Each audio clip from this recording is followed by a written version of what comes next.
ଯେତେବେଳେ ଆପଣ ଗ୍ରୋ କରନ୍ତି ସର୍ବପ୍ରଥମେ କିଏ ଜଳେ ଜାଣିଛ ନା? ଯିଏ ଆପଣଙ୍କ ସାଙ୍ଗରେ ଥାଏ। ସତରେ ଯଦି ଆପଣ ପରୀକ୍ଷା କରିବା ପାଇଁ ଚାହୁଁଛନ୍ତି ତାହେଲେ ଆପଣ ଥରେ ଭାବନ୍ତୁ, ଯାହା ଯାହା ସାଙ୍ଗରେ ଆପଣ ମିଶୁଛନ୍ତି, ପାଖରେ ବସାଉଛନ୍ତି, ଆଉ ଆପଣଙ୍କର ପ୍ଲାନିଂ, ଆପଣଙ୍କର ସକ୍ସେସ୍, ଆପଣ କ'ଣ କରୁଛନ୍ତି ସେ ଲୋକ ସବୁ ଜାଣିଛି ନା। ଆପଣ ଥରେ ତାକୁ ମିଛରେ ଏମିତି କହିଦିଅ କି ୟାର ଦେଖ ୟାର ମୁଁ ସପୋଜ୍ ଆପଣଙ୍କୁ ପଇସା ମିଳିବାର ଅଛି କି ଆପଣ କୌଣସି କାମ କରୁଛନ୍ତି, ପ୍ରୋଜେକ୍ଟ କରୁଛନ୍ତି, ସେ ପ୍ରୋଜେକ୍ଟରେ ଆପଣ ସକ୍ସେସ୍ ପାଇନାହାନ୍ତି, ହଠାତ୍ ଆପଣ ମିଛରେ ହାଇଲାଇଟ୍ କରିଦିଅନ୍ତୁ ମୁଁ ସକ୍ସେସ୍ ପାଇଗଲି। ଦେଖିବେ ବହୁତ ପିଲା ଆପଣଙ୍କ ସହିତ କଥା ହେବା ବନ୍ଦ କରିଦେବେ। ସେମାନେ ଆପଣଙ୍କ ସହିତ କଥା ତ ହେବା ବନ୍ଦ କରିଦେବେ, କିନ୍ତୁ ସେମାନେ ଆପଣଙ୍କୁ କେମିତି କାଟିବେ, ଆପଣଙ୍କ ଭଳିଆ ପ୍ରୋଜେକ୍ଟ ବନେଇକି ଆପଣଙ୍କୁ କେମିତି ମାରିବେ, ସେଇଟା ଚିନ୍ତା କରୁଥିବେ ମନେ ମନେ।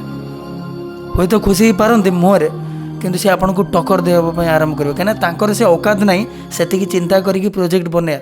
ଆପଣ ବନେଇ ଦେଲେ ନା, ସେମାନଙ୍କୁ ଲାଗୁଥିଲା କି ନା ଇଏ ବୋକାଚୋଦା ହାରିଯିବ, କିଛି କରିପାରିବନି, ଇଏ କ'ଣ କରୁଛି, ଭିଡ଼ିଓ ବନାଉଛି, ବାଲ୍ଟା କରିବ, କିଛି କରିପାରିବନି। କିନ୍ତୁ ଯେତେବେଳେ ଆପଣ ସକ୍ସେସ୍ ହେଇଯିବେ, ସେଇ ଲୋକମାନେ ସେଇ କାମ କରିବା ଆରମ୍ଭ କରିଦେବେ। ତାମାନେ ଏମାନେ ଶତ୍ରୁ ନା ମିତ୍ର?